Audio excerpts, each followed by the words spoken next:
Olá pessoal, me chamo Ricardo e agora vamos tentar discorrer um pouco sobre o surgimento da filosofia. Na Grécia Antiga, na intensa vida cultural e política e comercial, na polis, nascia a filosofia, uma forma de pensar conceitualmente ao mundo, tentando dar respostas de modo racional, uma vez que a religião, o senso comum e o mito já não ofereciam resposta satisfatória. Os primeiros filósofos então buscavam empreender critérios claros, demonstrativos, racionais para tentar dar respostas, seja para questões de cosmologia, questões físicas e questões antropológicas de seu tempo. Nesse sentido, a filosofia surge como um contraponto a um outro pensamento, a um outro tipo de conhecimento que existia na época, que era o conhecimento mítico. E aqui eu quero estabelecer para vocês o que significa mitos. Mito vem da palavra grega mitos, que quer dizer narrativa. Embora eu entenda que tenha pessoas que tentam dar ao mito apenas uma questão de fábula, de fantasia, não é necessariamente isso que quer dizer. A consciência mítica ela é caracterizada por explicações tradicionais de histórias mitológicas. A filosofia, por outro lado, ela vem da palavra grega philos, mais sofia, que quer dizer amigo da sabedoria ou amante da sabedoria, como queira interpretá-la. A filosofia, a característica dela central é buscar explicações fundamentadas, embasadas, o logos. Nesse sentido, se por um lado o mitos ele é uma narrativa que é enunciada por um rapsodo, isso é, um poeta, por outro lado, a filosofia ela é enunciada por um filósofo. E aqui eu estabeleço então um conceito mais aprofundado que ao meu ver é mais claro sobre a filosofia, o que seria a filosofia. A filosofia é uma reflexão crítica, sistemática e radical da realidade subjetiva e objetiva. E eu convido a você agora, então, a ir comigo em busca desse surgimento da filosofia, as origens da filosofia. Vamos lá. No século 9 e 8 a.C., houve uma grande expansão do mundo grego para além da península grega, onde eles estabeleceram colônias importantes como Éfeso e Mileto, por exemplo. E nessas colônias, nessas pequenas cidades, é que surgiram os primeiros filósofos, como Tales e Pitágoras. Tales de Mileto, no século VI, foi considerado o primeiro filósofo.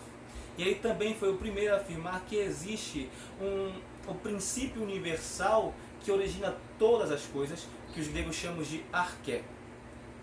Pitágoras, por outro lado, ele conhecido mais pelo seu teorema, que recebe o seu nome, o Teorema de Pitágoras, em seu pensamento ele dizia que o universo, no grego cosmos, ele é regido por princípios matemáticos e que para ele essa arqué, esse princípio, seria o número, o fundamento de todas as coisas. A filosofia ela surge no litoral da atual Turquia, na colônia grega chamada Jônia, e mais tarde ela tem o seu ápice na cidade de Atenas. É importante salientar para vocês que a primeira palavra a surgir foi filósofo, que é aquele que desempenha determinado tipo de investigação teórica, e mais tarde a palavra filosofia, que dava entendimento para esse tipo de atividade que era desenvolvido por esse investigador. O primeiro a receber, e aí é uma contradição, quem recebeu se foi Heráclito ou Pitágoras, o nome filósofo é uma discussão na academia, mas diz a tradição que o primeiro filósofo foi um homem humilde grego que se recusava a ser reconhecido como sábio, porque ele mesmo entendia que não era, ele apenas estava atrás da sabedoria. Posição semelhante com essa seria a do filósofo do século V a.C., Sócrates, que disse a sua emblemática frase: "Só sei que nada sei", dando a ideia, a afirmação e o entendimento de sua própria ignorância. Mas por que o modo filosófico de pensar, com a recusa de verdades prontas, elaboradas, e a elaboração de novos conceitos surgiu na Grécia? O porquê disso? Para entendermos isso, é importante voltarmos um pouco no tempo, basicamente ali no século VII, no século VI a.C., para tentar entender e compreender como é que viviam os gregos naquele tempo.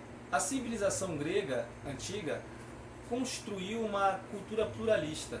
E na origem dos povos gregos estavam três povos: os jônios, os eólios e os dórios. Esses povos eles eram conectados em alguma medida pelo idioma e pelo culto aos deuses. E esses povos sofriam constantemente influências de culturas diversas. E essa pluralidade foi o campo fértil e ideal para o desenvolvimento, por exemplo, da literatura, da arquitetura, da escultura e da filosofia. Os gregos eles eram estimulados a pensar por si mesmos. Por exemplo, o mundo grego ele nunca constituiu um império centralizado. Em vez disso, eles se organizaram em cidades independentes, chamadas cidades-estados. Nesse sentido, cada cidade-estado ela tinha seu próprio governo e tinha suas próprias leis. A própria política era um assunto dos cidadãos. Na Grécia Antiga, por exemplo, estimulava-se as discussões sobre o rumo da polis. Tanto é que foi em Atenas que surgiu o conceito de democracia, a prática democrática de governo. Os gregos eles gostavam, eles adoravam discutir e polemizar. O gosto pelo debate, pela disputa, é um traço da cultura grega, marcado, por exemplo, pelos seus heróis que gostavam do triunfo, gostavam das batalhas, das guerras. Muitas vezes os povos gregos eles se juntavam para combater o inimigo, bem como as disputas esportivas, por exemplo, que se seguiram e deram origem ao que conhecemos hoje como os Jogos Olímpicos. Nesse sentido, a disputa de ideias fazia parte desse espírito competitivo dos gregos.